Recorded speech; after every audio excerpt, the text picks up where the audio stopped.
जय हिंद साथियों, वंदे मातरम साथियों। 30 मार्च को वित्तीय वर्ष की समाप्ति के एक दिन पहले प्रधानमंत्री मोदी जी का छत्तीसगढ़ आगमन हुआ था। क्यों आए थे मोदी जी छत्तीसगढ़? जिस बिजली घर का शिलान्यास किया वो तो पहले ही हो चुका था। जिन घरों की चाबियां सौंपी उसकी पहली किस्त कांग्रेस सरकार दे चुकी थी।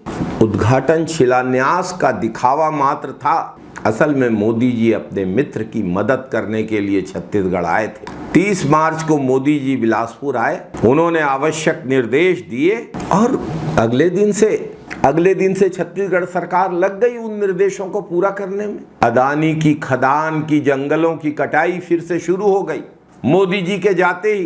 वैसे तो भाजपा सरकार जब से छत्तीसगढ़ में आई है, आदिवासियों के जल जंगल और जमीन के अधिकार को बलाए ताक रख दिया गया है, छीन लिया गया है।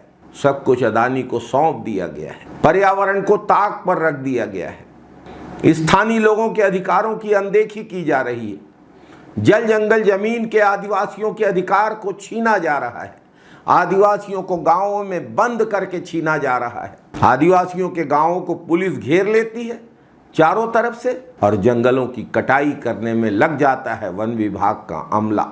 हसदेव अरण्य के जंगलों की कटाई तेजी से की जा रही है। प्रधानमंत्री मोदी जी के छत्तीसगढ़ दौरे के अगले ही दिन हसदेव में पेड़ों की कटाई फिर से शुरू हो गई। क्या इसे महज एक संयोग माने या यह कटाई देश में सत्ता और पूंजीपतियों के बीच गहरे संबंधों की एक और मिसाल मानी जाए? छत्तीसगढ़ के लोग सब कुछ समझ रहे हैं। भाजपा सरकार की पूरी मशीनरी, डबल इंजन सरकार की पूरी ताकत, सिर्फ एक उद्देश्य, सिर्फ एक लक्ष्य, अदानी समूह को कैसे मुनाफा पहुंचाया जा सके। परसा ईस्ट, केते बासन और परसा की खदानों में पेड़ों की कटाई लगातार चल रही है ताकि इन खदानों का कोयला पावर प्लांटों तक पहुंच सके।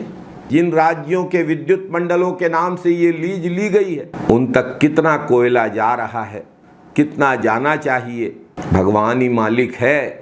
लेकिन अदानी के रायपुर स्थित निजी पावर प्लांट में कोयला बदस्तूर जा रहा है। यह दिखाता है किस तरह से भाजपा और अदानी के बीच सांठगांठ है और कैसे जनता के हितों पर खुलेआम डाका डाला जा रहा है। कोयला खोदा जा रहा है विद्युत मंडलों के नाम से। कुछ कोयला जा रहा है विद्युत मंडलों में और बचा हुआ कोयला अदानी के संयंत्र में आ रहा है। तिल्दा नेवरा की जनता परेशान हो गई है।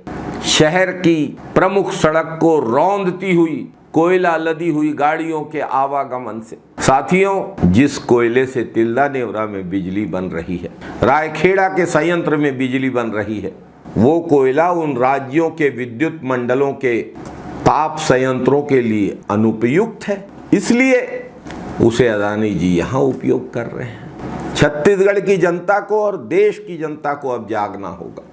जल जंगल और जमीन की यह लूट और इस पर चुप रहने का अर्थ होगा अपने ही भविष्य को दांव पर लगाना।